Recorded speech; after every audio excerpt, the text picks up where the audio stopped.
Welcome to all in work to physics classes. आज की class का टॉपिक है बैलिस्टिक गैल्वेनोमीटर। इंपॉर्टेंट टॉपिक है, एग्जाम के पर्पज से लॉन्ग आंसर टाइप का यहाँ से क्वेश्चन आ जाता है। स्टूडेंट्स, टॉपिक को स्टार्ट करने से पहले एक इन्फॉर्मेशन आपको प्रोवाइड करवानी थी कि हम स्टार्ट कर रहे हैं for class 9 to class 12 home online tuition classes, जहां पर फिजिक्स आपको पढ़ाया जाएगा जीरो लेवल से, बेसिक लेवल से। एक शानदार एक्सप्लेनेशन आपको मिलने वाला है।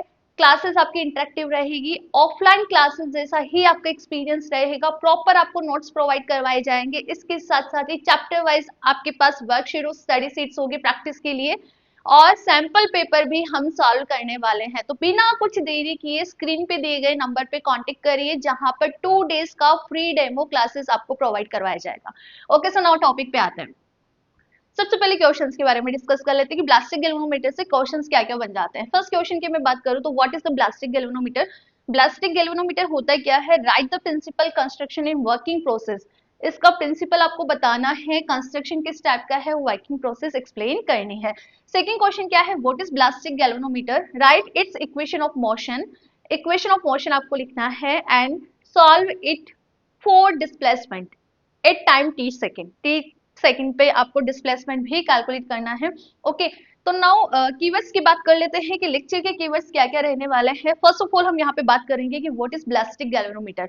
ये होता क्या है, क्या ये नॉर्मल गैल्वेनोमीटर है या फिर it is different from the normal galvanometer. So the first is what is ballistic galvanometer, second is how it is different from normal galvanometer. Normal galvanometer से किस तरह से डिफरेंट होता है, इसका प्रिंसिपल क्या है, कंस्ट्रक्शन क्या रहेगा, वर्किंग प्रोसेस यहाँ पर क्या रहने वाली है। इसके साथ साथ ही हम कैलकुलेट करेंगे equation of motion and solve for displacement at time T second, जो कि आपका क्वेश्चन भी आया हुआ है, क्वेश्चन नंबर 2। तो इस तरह से कंप्लीट लेक्चर में आपको इन दोनों क्वेश्चंस के आंसर भी मिल जाएंगे, प्रॉपर एक्सप्लेनेशन के साथ नोट्स भी मिल जाएगा। तो इसको लिख लीजिए। इसके बाद हम आते हैं what is ballistic galvanometer. So now हम बात करते हैं व्हाट इज बैलिस्टिक गैल्वेनोमीटर। क्या है ये गैल्वेनोमीटर? ये एक ऐसा गैल्वेनोमीटर है जो एस्टिमेटिंग करता है quantity of charge flow through it. इस गैल्वेनोमीटर से कितना अमाउंट ऑफ चार्ज फ्लो हो रहा है उसको मेजर करता है। इस गैल्वेनोमीटर को हम बोलते हैं ballistic galvanometer. What is ballistic galvanometer? The galvanometer which is used for estimating the quantity of charge flow through it. इसमें से कितना अमाउंट ऑफ चार्ज फ्लो कर रहा है उसको मेजर करता है। It is known as ballistic galvanometer. How it is different from the normal galvanometer. कैसे ये नॉर्मल गैल्वेनोमीटर से डिफरेंट है? नॉर्मल गैल्वेनोमीटर की हम बात करें तो वो लो सेंसिटिव और हाई रेजिस्टिविटी को रखते हैं। नॉर्मल जो गैल्वेनोमीटर है वो उनकी सेंसिटिविटी बहुत कम होती है, रेजिस्टिविटी ज्यादा होती है, तो वो स्मॉल अमाउंट ऑफ करंट को मेजर नहीं करता, नहीं बताता है वो वहां पे। ठीक है, इसके अपोजिट हम बैलिस्टिक गैल्वेनोमीटर की बात करें तो इसकी सेंसिटिविटी अच्छी होती है, रेजिस्टिविटी बहुत कम होती है, तो एक स्मॉल अमाउंट ऑफ करंट भी यदि इसमें से पास हुआ ना तो वो उसको भी मेजर करके दे देगा। सो लिखो इसको यहाँ पर, normal galvanometer has low sensitivity, sensitivity बहुत कम होती है और हाई रेजिस्टेंस होता है, while a ballistic galvanometer has high sensitivity, इसकी सेंसिटिविटी हाई होती है और इसका लो रेजिस्टिविटी होता है। That's why ballistic galvanometer measure the tiny amount of current. किसी पर्टिकुलर टाइम पे स्मॉल अमाउंट ऑफ करंट यदि उसमें से पास हो रहा है तो वो उसको भी मेजर करके दे देगा।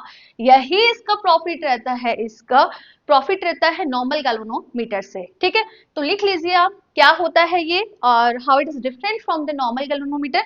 इसके बाद हम इसके प्रिंसिपल, कंस्ट्रक्शन और वर्किंग प्रोसेस के बारे में बात करेंगे। नाउ प्रिंसिपल की ओर बढ़ते हैं। ये किस प्रिंसिपल पे वर्क करता है? लोरेंज फोर्स के प्रिंसिपल पे वर्क करता है। जब भी किसी कोइल को जिसमें से करंट पास हो रहा है उसको स्ट्रॉन्ग मैग्नेटिक फील्ड के अंदर रखते हैं तो उसमें टॉर्क जनरेट हो जाता है या फिर एक इंपल्सिव फोर्स जनरेट हो जाता है जो कि डायरेक्टली प्रोपोर्शनल होता है amount of current flowing through it. उस कॉइल में से कितना अमाउंट ऑफ करंट फ्लो हो रहा है।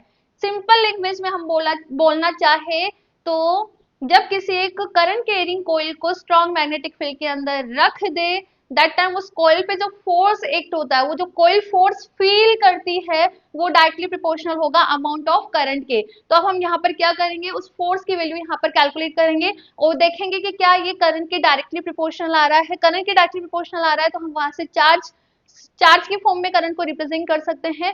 तो बेसिकली हमें यहाँ पे रिलेशन बताना है फोर्स और करंट के बीच में, और रिजल्ट आपका निकल कर आएगा कि जो अमाउंट ऑफ चार्ज है वो डायरेक्टली प्रोपोर्शनल होता है कि इस कॉइल के अंदर कितना डिफ्लेक्शन आ रहा है उस फोर्स की वजह से। तो लिख लीजिए, बहुत ही इजी सा इसका प्रिंसिपल है। It is based on Lorentz force law which state that anytime, if anytime a current carrying coil is placed in the presence of strong magnetic field, a force is exerted on the coil. Okay, and in this situation the coil experiences impulsing force, उसके ऊपर एक force act होता है जो कि directly proportional होगा amount of current flowing through this. ठीक है, तो प्रिंसिपल लिखने के बाद हम इसके कंस्ट्रक्शन की ओर देखते हैं। कंस्ट्रक्शन भी इसका बहुत इजी सा है, इसको राइट डाउन कर लो, इसके बाद हम इरेज करेंगे। नाउ कंस्ट्रक्शन की ओर बढ़ते हैं। बैलिस्टिक गैल्वेनोमीटर के अंदर एक रेक्टेंगुलर कोइल होता है जिसके अंदर वायर को एन नंबर ऑफ टर्न्स में लपेटा जाता है। एक ऐसा कोइल है रेक्टेंगुलर फॉर्म के अंदर जिसके अंदर वायर को एन नंबर ऑफ टर्न्स के अंदर हमने लपेटा है और उसको सस्पेंड करा है किससे? फास्फर ब्रॉन्ज वायर से। इस मेटल का वायर लेने का रीजन क्या है? बिकॉज इस कंप्लीट सिस्टम को हम स्ट्रॉन्ग मैग्नेटिक फील्ड के अंदर रखने वाले हैं, और ये एक ऐसा मैग्नेट है जिसपे मैग्नेटिक फील्ड का इफेक्ट ही नहीं पड़ता, नॉन मैग्नेटिक मटेरियल है। ठीक है, दैट्स वाई हमने यहाँ पर इस मेटल का ये वायर लिया है। ऊपर एक छोटा सा मिरर कनेक्ट करा है जो इस कोइल के अंदर आने वाले स्मॉल से स्मॉल डिफ्लेक्शन को भी शो कर देगा, मतलब बता देगा हमें, इमेज यहाँ पर मिरर के अंदर उसकी दिख जाएगी। ठीक है, इसके लोअर पार्ट में हमने एक स्प्रिंग कनेक्ट करी है और कंप्लीट सिस्टम को स्ट्रॉन्ग मैग्नेटिक फील्ड के अंदर रखा है। तो बहुत ही इजी सा इसका कंस्ट्रक्शन है। Ballistic galvanometer consist a rectangular coil of a wire of many turns suspended by a phosphor bronze wire. It is a non-magnetic in nature. As a result, it is not affected by magnetic poles. Okay, between two strong magnetic poles. ठीक है, a mirror is often attached to the coil to enhance the visibility of small deflection. Small से small deflection को भी यहाँ पर show कर देगा। And for the increasing magnetic flux को इंक्रीज करने के लिए हमने इस कोयल के अंदर एक आयरन कोर को रखा है।